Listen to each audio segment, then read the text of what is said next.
Le sommet extraordinaire de Lomé s'est-il fixé pour objectif de réunir autour d'une même table tous les acteurs, à savoir gouvernement, communauté économique régionale,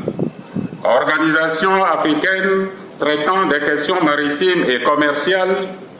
ainsi que nos partenaires bilatéraux et multilatéraux et toutes les autres parties intéressées des secteurs publics, privés et la société civile pour réfléchir sur ces fléaux que constitue la piraterie, les trafics de migrants, d'armes et de drogue, la pêche illicite, comme venait de le rappeler tout à l'heure M. Lopez, et tous les autres actes criminels commis en mer, et de cerner les causes profondes et examiner ensemble les moyens les plus efficaces d'y remédier de façon durable et viable. Cette réalité interpelle nos États qui se doivent donc de se donner les instruments et les outils appropriés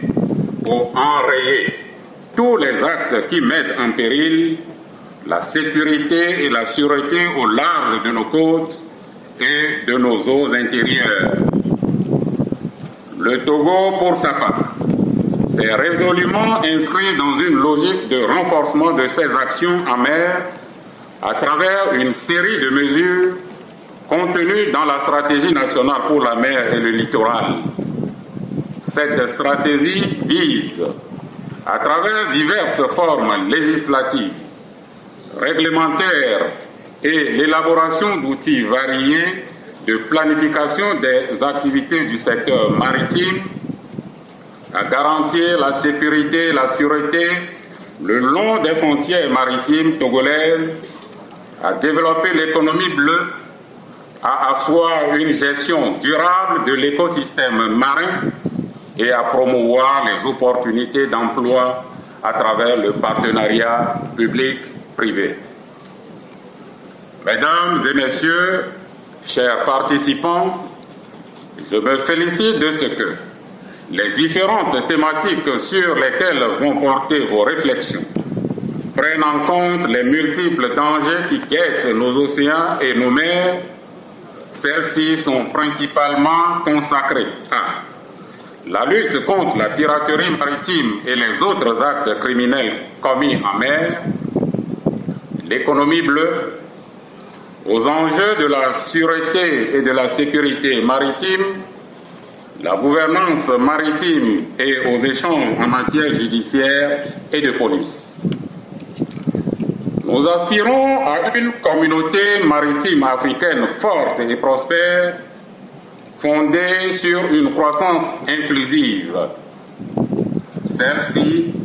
passe par une convergence de nos efforts à travers une véritable coopération interétatique, aussi bien au niveau continental qu'international.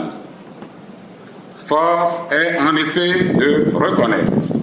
que quelle que soit la volonté individuelle manifeste de nos États, nul ne parviendra tout seul à bout des nombreux défis auxquels nous sommes confrontés.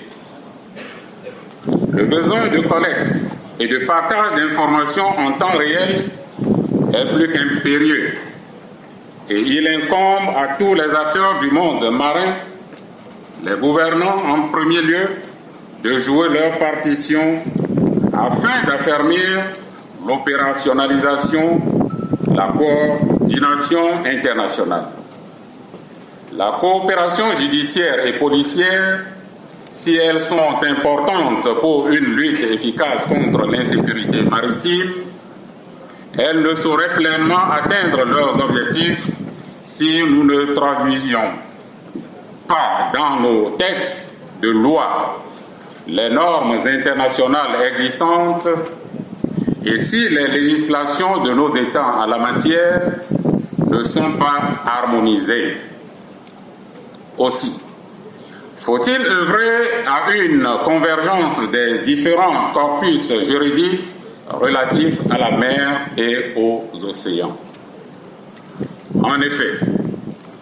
Sauvegarder la paix et la sécurité pour un développement harmonieux et la prospérité de nos États exige de nous des concertations permanentes, gage d'une synergie d'action et d'une coopération efficace et porteuse de résultats. Mesdames et messieurs, chers participants, les océans qui couvrent 3/4 de la surface de la Terre constituent la plus grande source mondiale de protéines, avec plus de 3 milliards de personnes dépendantes des océans pour leur principale source de protéines. Aussi, les statistiques montrent-elles qu'aujourd'hui, le secteur de la pêche génère d'importantes ressources financières et joue un rôle crucial en matière d'alimentation, de nutrition, d'énergie, d'emploi, de commerce et de loisirs. Il nous faut, à cet égard, encourager des initiatives devant permettre de réduire à néant l'impact néfaste de la pêche frauduleuse, c'est-à-dire celle illicite, non déclarée et non réglementée,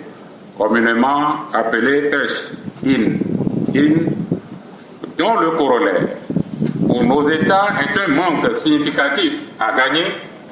un aménagement de leur capacité à offrir des emplois à la jeunesse et donc une menace pour la paix et la cohésion sociale.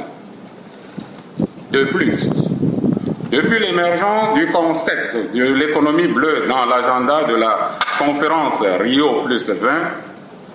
elle est devenue un puissant levier de développement et un catalyseur pour l'orientation vers de nouveaux engagements sur les océans et les mers, avec une visibilité de plus en plus croissante et une importance dans le cadre des objectifs du développement durable. En somme,